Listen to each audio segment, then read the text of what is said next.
What are we discussing on today's Locked on Diamondbacks podcast? Randal Grichuk is back, and did Mike Hazen have himself another A-plus offseason?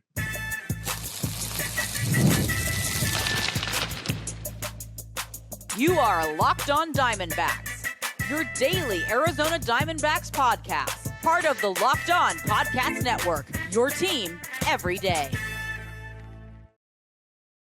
Welcome into the Locked on Diamondbacks podcast, part of the Locked on Podcast Network, your team every day. You're listening to who?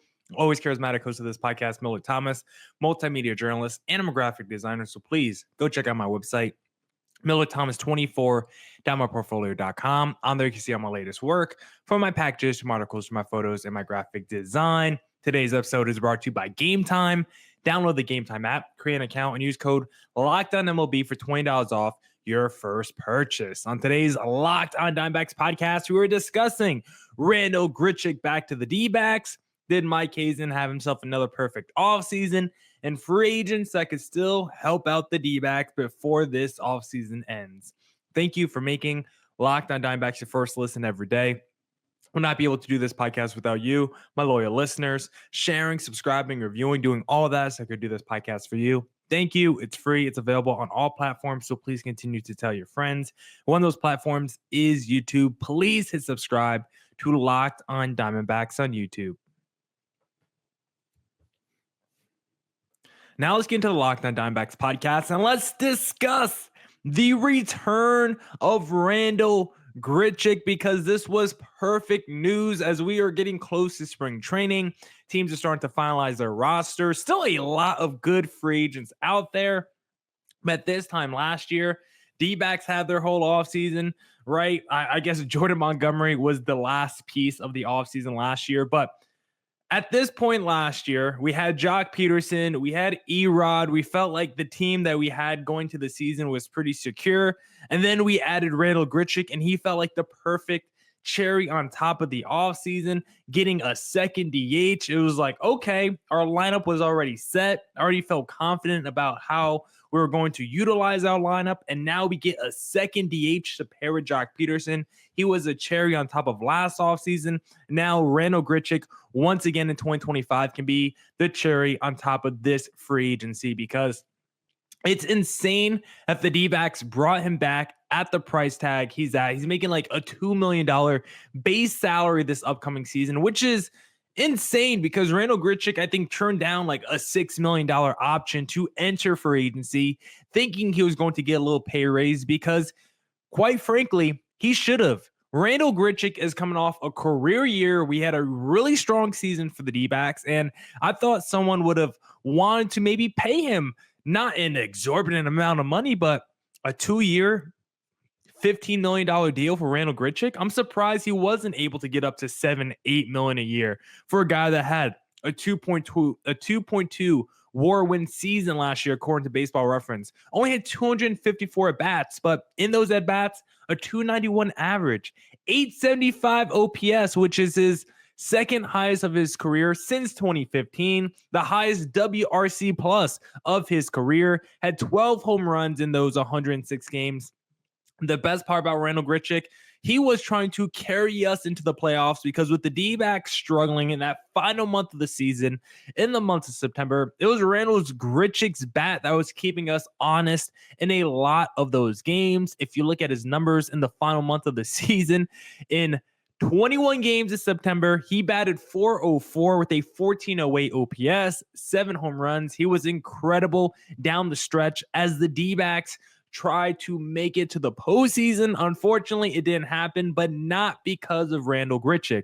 So the fact that he's coming off this career year where he turned down money and now he's coming back on an even cheaper contract, I honestly think it's so surprising. I know there was other teams out there that were reportedly interested in a Randal Grichuk, Pittsburgh Pirates being one of them. And then the team that I really thought was going to go all in on Randal Grichuk, who seemed to be very interested and linked to him in a bunch of reports, the San Francisco Giants. We have to have Ben Kaspick of Locked on Giants on the podcast soon, because the amount of free agents that team has missed out on, especially to teams in the NL West, right? Apparently the Giants were really in on Corbin Burns, really in on Randal Grichuk, both of them going to the Dbacks. Like, has there been a team the last few off seasons who's been closer or been linked to more top free agents and haven't gotten them than the San Francisco Giants? Like, I kind of am starting to feel bad for that fan base. You thought you were going to get Judge. You thought you were going to get Carlos Correa. Probably a good thing that you didn't get Carlos Correa. But all these guys that you have tried to get, they just seemingly choose other situations. And considering this Randal Grichuk contract is nothing, I don't know why the Giants didn't sign him, unless he just didn't want to go there. Like, if the Giants offered him more, if the Giants offered Grichuk more money and he instead decides to sign with Arizona, return to the Dbacks, like, there's nothing you can really do as a Giants fan. Dbacks are just in a better situation to win, already coming off an incredible season here.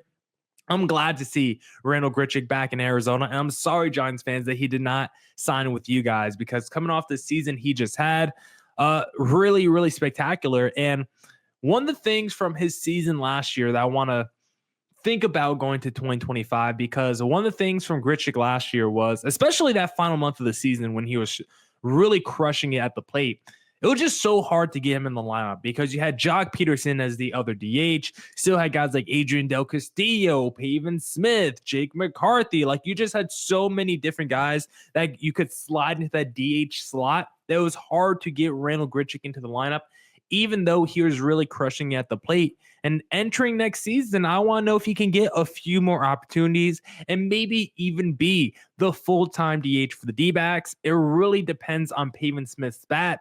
If what Pavin Smith showed us last year is true, then yes, we're going to have a split platoon situation between Grichuk and Pavin Smith. But Pavin Smith last year was just a one-year fluke wonder where he had an incredible 60 games, but you can't really trust it over a larger sample size. I suggest letting Grichuk play a little bit more against right-handed pitching. He wasn't elite against right-handers last year, but he did have an 801 OPS against right-handers. Like, it wasn't like he was terrible. He had 6 home runs in 57 games against right-handed pitching. He had 6 home runs in 94 games against the left-handed pitchers. So he actually had the same slug against both righties and lefties. It doesn't get on base at the same amount and doesn't hit for the same amount of contact. But in terms of the overall power, it's the same against both righties and lefties. And so I wouldn't mind seeing Grichuk in the DH role a little bit more entering next season, because I wanted him more in the lineup last year. And the D-backs lineup was just so stacked. It was just hard to get him in. So for next year, definitely want to see Randal Grichuk in the lineup as much as possible, because right now, when looking at the projected D-backs lineup for next year, Corbin Carroll, Ketel Marte, a little Lourdes Gurriel, Josh Naylor, Jake McCarthy, Eugenio, Randal Grichuk, Moreno, Geraldo Perdomo. Like, that is a strong 1 through 9 in your lineup. Still got Pavin, Adrian Del Castillo coming off the bench. Really like this D-backs depth once again in the lineup. I think, again, it's going to be one of the best offenses in baseball next season. And like last year's offseason, Randal Grichuk once again is the cherry on top of this year's free agency class. Now we'll discuss if it was another perfect offseason by Mike Hazen in segment number 2.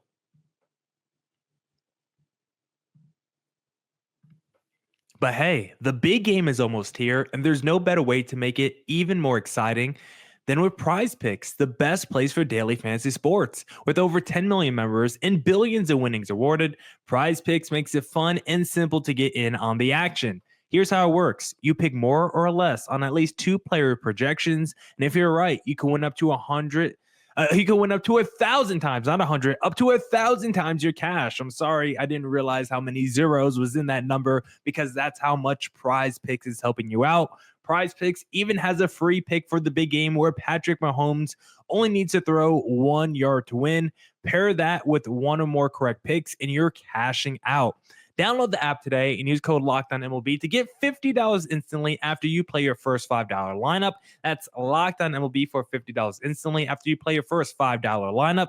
Prize Picks, run your game.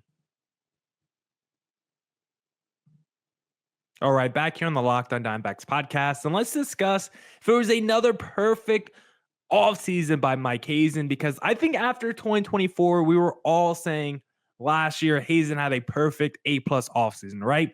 You could say now in hindsight, some of those moves haven't worked out, right? With the Montes, the Erods. But if you go back in time and entered opening day, like we were like, this is the best offseason of all time by Dbacks GM. This was an incredible offseason, probably the best by any GM to get 2 DHs, to get 2 starting pitchers. Like it was an incredible offseason last year by Mike Hazen. And we cannot overlook what he did last year because you also have to remember what the expectations were for Mike Hazen entering last year's offseason, because that also is going to lead how you grade it, right? Entering last offseason, we were saying we needed a DH, specifically a lefty. We needed another lefty starter. D-backs were really going lefty hunting last offseason. And so Mike Hazen went out there, winter meetings, signed Erod to a big deal. We were hyped about that. I know I was super excited. Obviously, it hasn't worked out yet, but he was coming off a strong season with the Tigers where he put up all-star level numbers.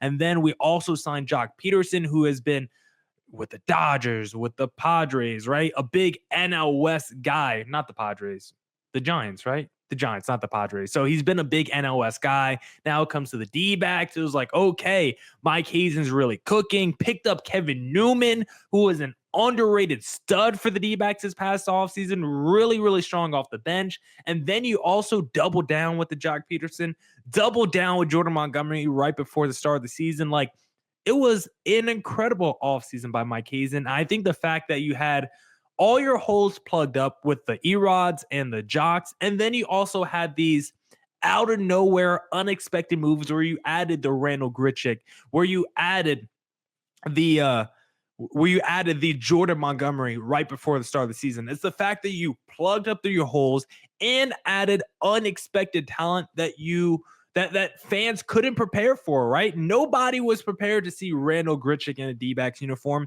No one was definitely prepared to see Jordan Montgomery coming off a season where he beat the D-backs in the World Series. Now he joins Arizona. It was almost like the reverse Kevin Durant, right? Kevin Durant gets beaten by the Golden State Warriors and then joins the Golden State Warriors.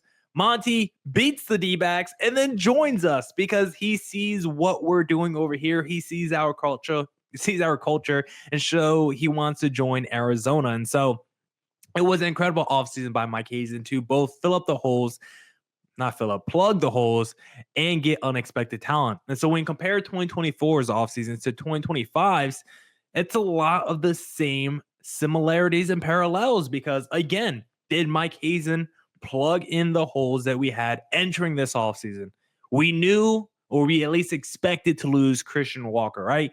We knew he was probably going to be replaced with someone less talented. We just didn't know if that was going to be like just straight up Pavin Smith, a Josh Bell. We were talking about like the Carlos Santanas, maybe a Paul Goldschmidt. So we always expected to lose Christian Walker and to swap, and we always knew we were going to swap him out for somebody less talented. But I think the fact that we swapped out Christian Walker for someone that is 7 years younger, coming off an all-star season, like it's probably the best case scenario in terms of the downgrade from Christian Walker to Josh Naylor. Like it's probably the best case scenario. We got someone that's younger, cost effective, coming off a career year. Like that's probably as good as you could do if you're Mike Hazen in that situation.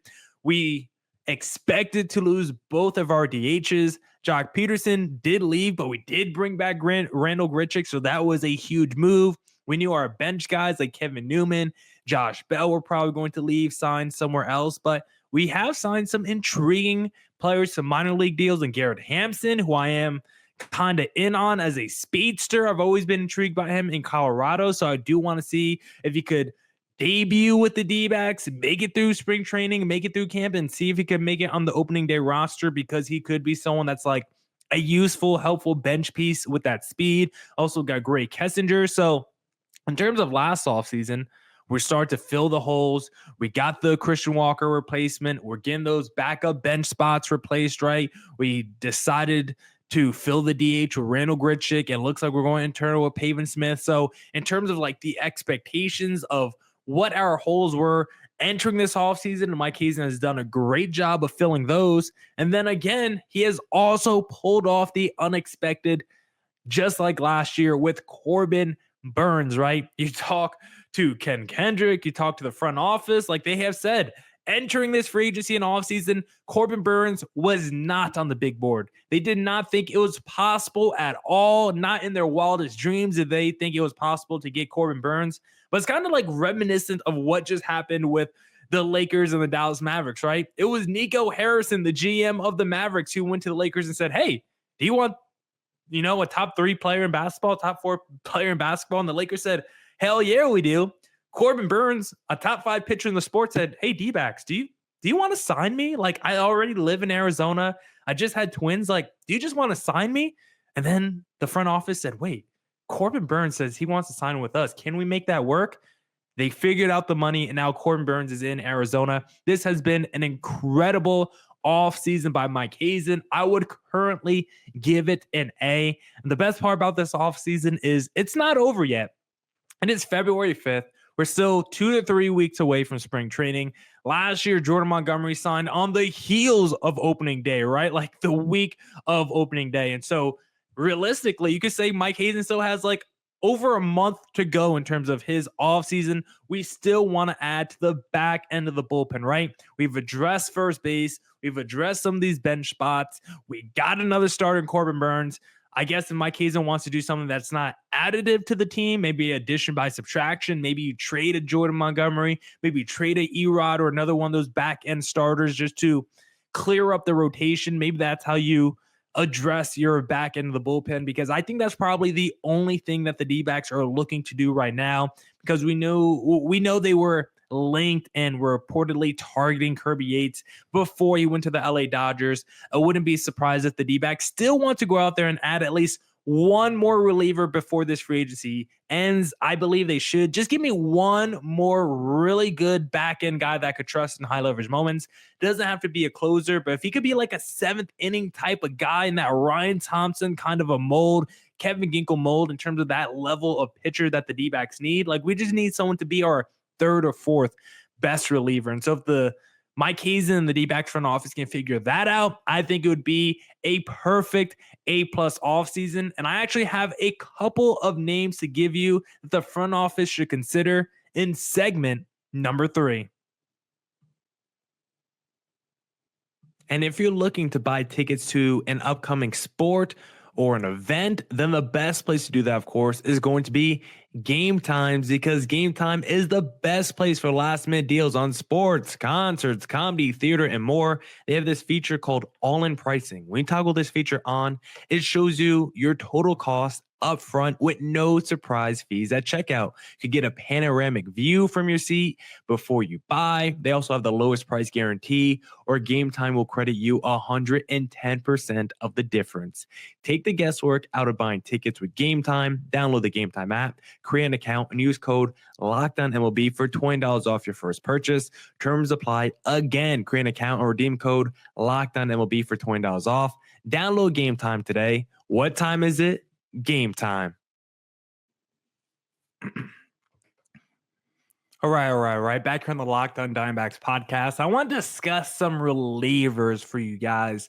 These are, I'm not gonna lie, these are not like the best relievers on the market. We're looking more in that bottom of the barrel. These are guys who have like things going for them. Maybe they have like a strength or something, but they're more flawed than anything. If anything, a couple of these guys are like reclamation projects. Like maybe they are a couple years removed from having a really good season, but they're still like strikeout artists. And so I'm going to do enough prefacing and just get right into it, because you'll know exactly the type of pitchers I'm going to be talking about with the first guy mentioned.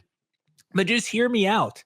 Again, these guys don't have to be the go-to reliever or even like a top 3 or 4 reliever for the D-backs, but they're like, these are kind of like those Miguel Castro, Scott McGough replacements to be like the 6th, 7th, 8th reliever in the D-backs bullpen. First guy I'm going to give you, Craig Kimbrell. Listen.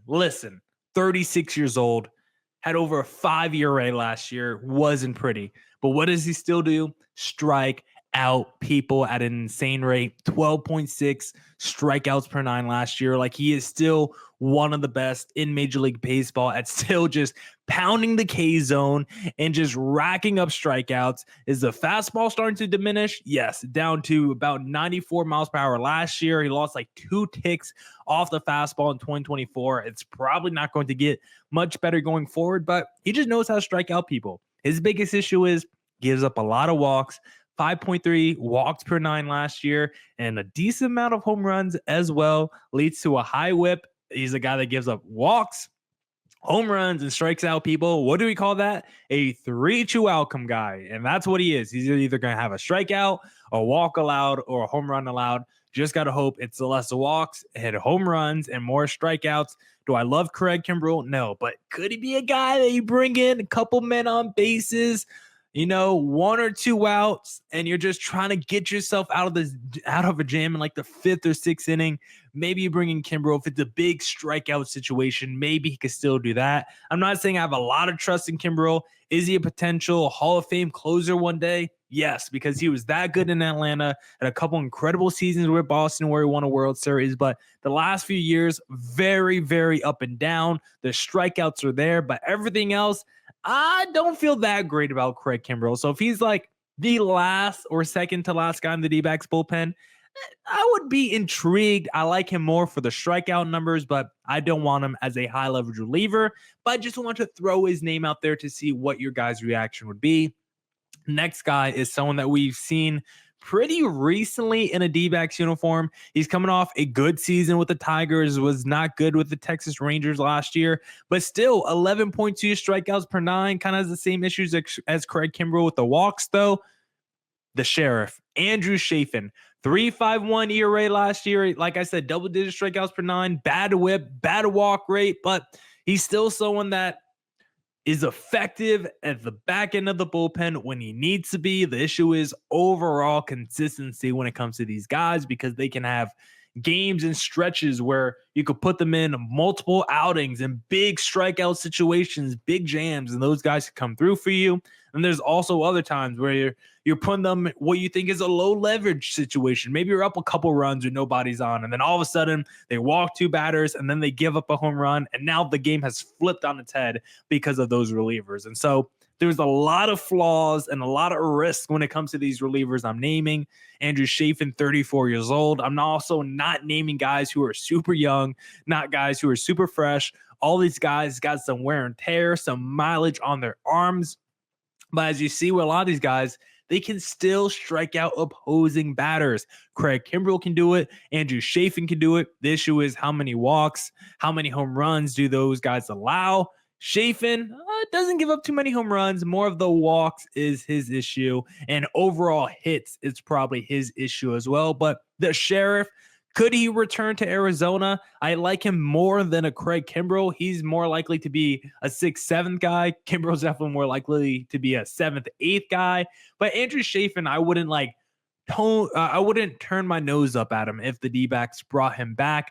Again, these are bottom of the list guys if you're looking to fill out the D-backs bullpen. This next guy, along the same lines as the last 2 gentlemen.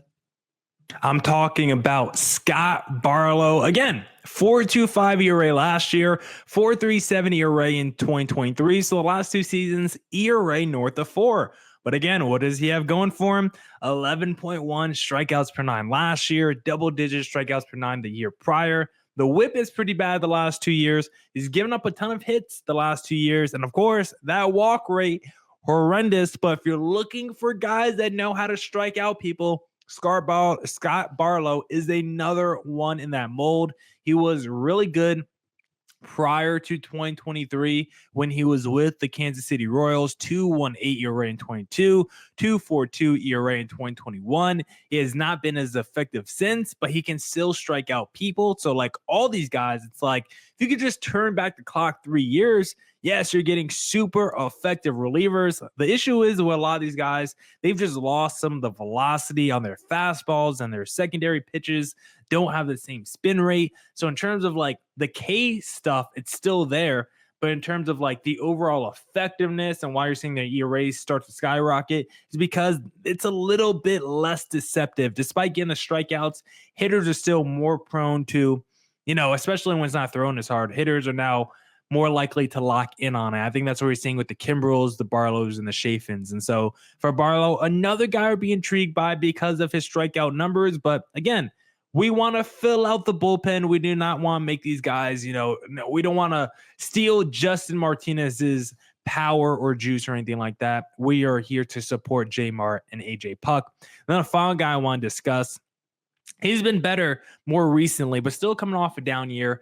Hector Neris coming off a season, we had a 4.1 ERA, 9.7 strikeouts per 9, walk rate bad, hits per 9 bad. But in 2023, he had a 1.7 ERA. Was the walk rate pretty? No, but the whip was, and the hits per 9 was pretty good. And so for Hector Neris, can he go back to being a guy that doesn't give up a ton of hits? Yes, the walk rate's always bad, but as long as he doesn't give up the hits, that was always the thing. He did not give up a lot of contact despite the bad walk rate, and he's always been a good strikeout pitcher. And so like all these guys, they can strike out people, but they give up a lot of walks. They probably give up a decent amount of home runs too. Like these are all three true outcome type of pitchers. But if you can get a good coach with them, if you could get them in a good situation where they could feel confident, work with them on their flaws. I'm not saying you can rejuvenate their career and turn back the clock, but if there's any hope that you can, if there's any chance that you can, those are the kind of relievers where if you were able to turn back a couple years, like a Scott Barlow, like an Andrew Chafin, like those are the kind of guys that the D-backs need and are missing in the back end of their bullpen. So I wouldn't have high hopes if the D-backs sign one of those guys for them to be really good in Arizona. I would keep them more in that Miguel Castro, Scott McGough mold in terms of your expectation level for them. But I am and would be intrigued if the D-backs signed any of those relievers I just mentioned. Now, that's it for this edition of the Locked On Diamondbacks podcast. Come back next week for more Diamondbacks news coverage and insight, as we'll be back to 5 days a week for you guys as we get closer to spring training. And as always, stay safe, stay healthy.